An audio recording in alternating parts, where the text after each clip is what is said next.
والعاقبة للمتقين ولا عدوان إلا على الظالمين والصلاة والسلام على أشرف الأنبياء والمرسلين سيدنا محمد وعلى آله وصحبه أجمعين ولا حول ولا قوة إلا بالله العلي العظيم.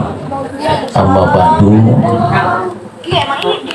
Yang saya hormati para alim, ulama, para asatid, para guru, wabil khusus akhinal kiram Ustadzina Khalid Mawardi, dan juga yang saya hormati Ketua Majelis Burdah Bapak Haji Khalid beserta seluruh jajarannya, juga yang saya hormati tamu kita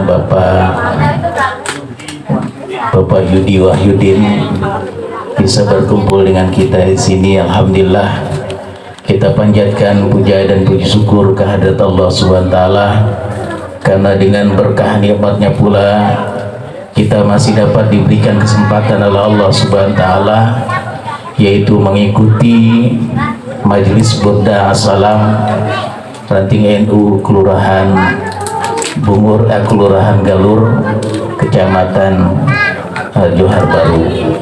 Yang kali ini adalah gilirannya warga Sutek, karena seharusnya sih besok ya jadwalnya, namun katanya hari ini ada berbarengan dengan Maulid, besok ada berbarengan dengan Maulid, maka diisi malam ini. Salawat dan salam kita haturkan kepada Nabi yang agung, yang diagungkan oleh Zat yang Maha Agung, Nabi yang mulia, yang dimuliakan oleh Zat yang Maha Mulia, Nabi kita Muhammad Sallallahu Alaihi Wasallam. Bapak Ibu rahimakumullah, saya mungkin tidak memberikan tausiah atau ceramah pada malam ini, hanya sekedar tanbih. Tanbih ini mungkin khusus buat anak-anak kita. Yang pertama, Bapak Ibu hadirin sekalian, tadi sudah digambarkan begitu agungnya akhlak Nabi kita, Nabi Muhammad Sallallahu Alaihi Wasallam oleh Ustaz Khalid. Karena kenapa Nabi itu diagungkan oleh Allah? Kenapa tidak Nabi yang pertama? Atau kenapa tidak Nabi yang lainnya? Akan tetapi Nabi kita Muhammad Sallallahu Alaihi Wasallam. Semua perintah Allah itu diwajibkan, diperintahkan kepada hamba-hamba Allah kita semua ini. Seperti perintah sholat 5 waktu, Allah perintahkan kita dan kita wajib menjalankannya. Tapi Allah mengerjakan nggak, Bu? Tapi Allah mengerjakan nggak sholat, Bu? Enggak. Allah memerintahkan ibadah puasa di bulan Ramadan kepada hamba-hambanya kita semua ini. Tapi Allah mengerjakan puasa apa tidak, Pak? Tidak. Allah memerintahkan kita untuk pergi haji ke Baitullah, tapi Allah tidak menjalankan perintah itu, tidak menjalankan pekerjaan haji itu. Dan Allah memerintahkan kita zakat dan lain-lainnya, tapi Allah tidak mengerjakan pekerjaan itu. Tapi ada perintah Allah SWT kepada kita, tapi Allah mengawali pekerjaan kita itu. Kita diperintahkan oleh Allah SWT, dan Allah sudah mencontohkan dan mengerjakan perintahnya, yaitu innallaha wa malaikatahu yusalluna 'alan nabi ya ayyuhalladzina amanu sallu 'alaihi wa sallimu taslima. Innallaha, sesungguhnya Allah, wa malaikatahu, dan kepada malaikat-malaikatnya, yusalluna 'alan nabi, bersolawat kepada nabi. Ya ayyuhalladzina amanu sallu alaihi wa sallimu taslima. Dan wahai orang-orang yang beriman, maka engkau bersolawatlah kepada. Itu perintah. Allah sendiri mengerjakan itu, Bapak Ibu hadirin sekalian. Kalau kita tidak bersolawat sebagai hamba-hamba Allah itu, maka kita mau jadi apa? Kepada Nabi kita Muhammad Sallallahu Alaihi Wasallam.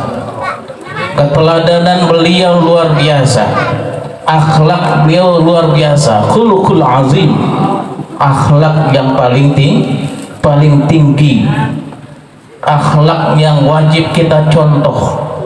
Karena kenapa? Dari kakeknya, dari jidnya Rasulullah SAW, Nabi Ibrahim alaihissalam, terus baginda Rasulullah SAW menjalankan.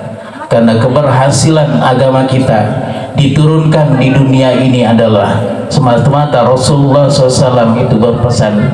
Bukannya Rasulullah SAW memintarkan atau mencerdaskan umat-umatnya, tapi Rasulullah SAW yaitu turun ke muka bumi itu adalah untuk menyempurnakan akhlak manusia.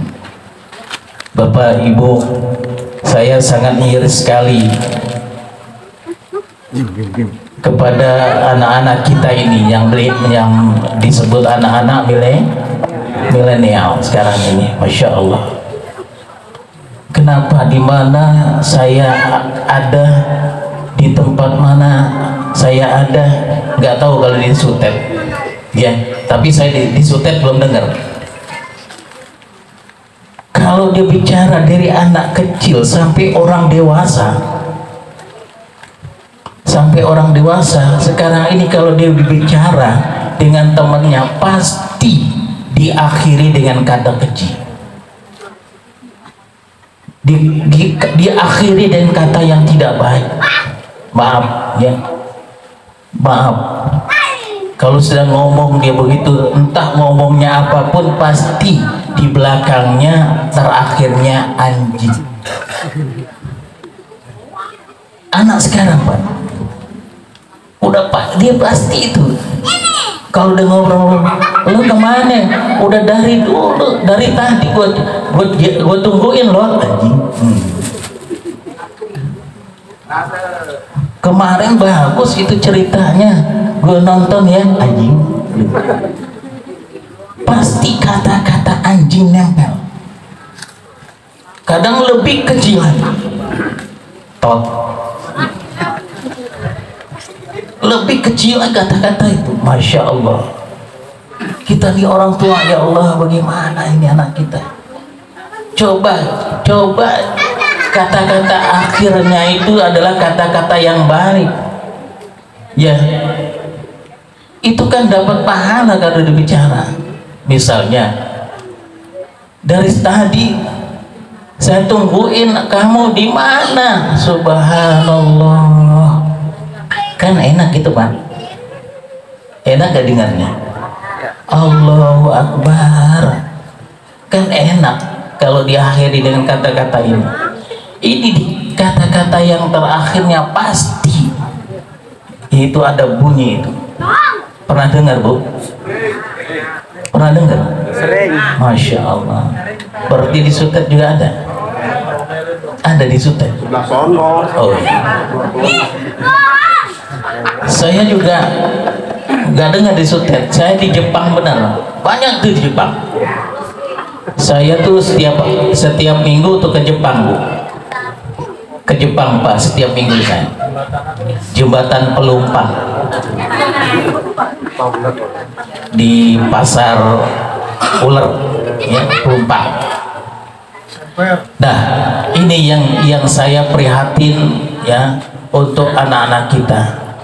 Tidak lelaki atau perempuan itu selalu kata-katanya diakhiri dengan kata-kata keji, kata-kata yang buruk ya. Maka untuk itu saya hanya tanbih kepada Bapak Ibu jamaah Masjid Burda ini, jangan diem Pak.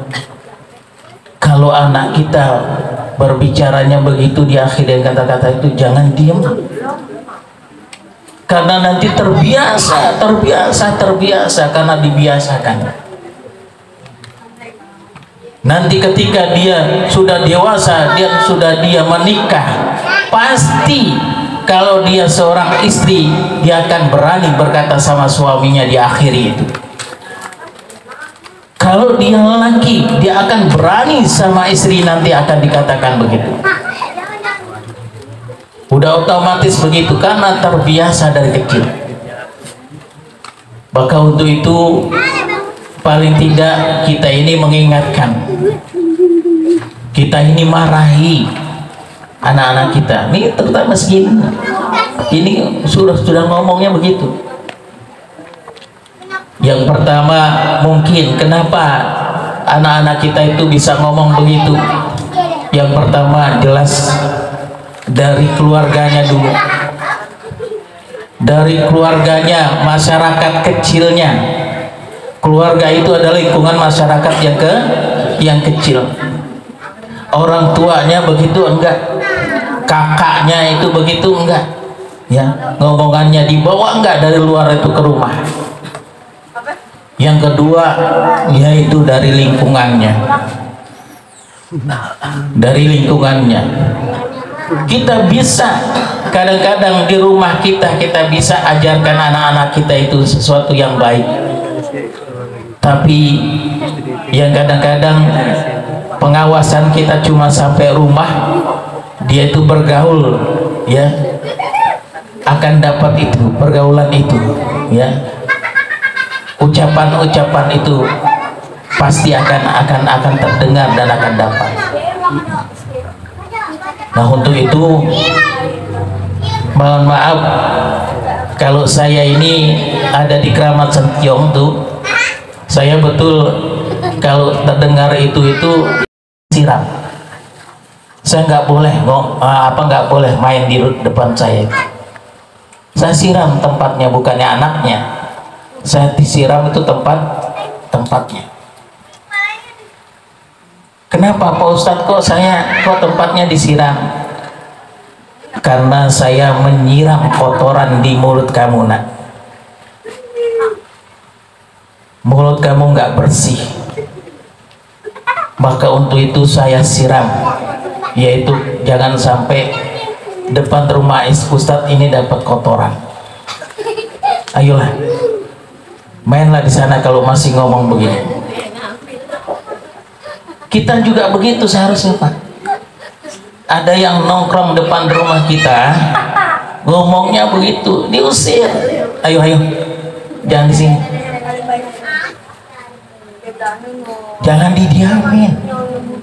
Karena kenapa? Karena nanti anak kita mendengar juga. Kuman kurang iman. Kita kurang iman Pak. Kalau kita nggak membiasakan di Majlis Burda ini, iman kita ini tambah lama tuh tambah berkurang. Tapi kalau kita setiap minggu diisi zikiran burda ini, insya Allah iman kita itu tambah kuat, paling tidak stabil iman kita itu. Yang kedua, kalau udah punya penyakit kuman, yaitu punya penyakit kudis, kurang disiplin, ya. Apa aja yang dikerjakan nggak bisa benar, ya. kurang disiplin, yaitu nempel lagi penyakit kurap, ya, kurang rapi, ya. rapi. Kurap belum hilang, datang penyakit kutil, kurang teliti. Nah itu penyakitnya kita. Kalau itu kita nggak obati, yaitu setiap hari pasti kita akan terjadi kelakuan kita itu. Maka untuk itu alhamdulillah Bapak Ibu ini masih komitmen istiqomah dengan Majlis Burdanya ini. ya. Mudah-mudahan burdah ini, assalam ini semakin kuat, semakin kokoh ya. Jadi dengan kekuatan ini kita harus kuat-kuat juga berdoa. Minggunya memimpin burdah ini diberikan keberkahan oleh Allah SWT. Yang ketiga, Ustadz Khalid jangan pindah dari jalur. Kalau perlu kita cari rumah yang mendingan. Tapi Allah akan kasih rumah kok nanti. Ya. Insya Allah gitu ya. Dan mudah-mudahan juga yang penting sekali, Ustadz Khalid diberikan keturunan yang soleh dan soleh. Mungkin ini yang dapat saya sampaikan, lebih kurangnya mohon maaf. Wallahul muwafiq.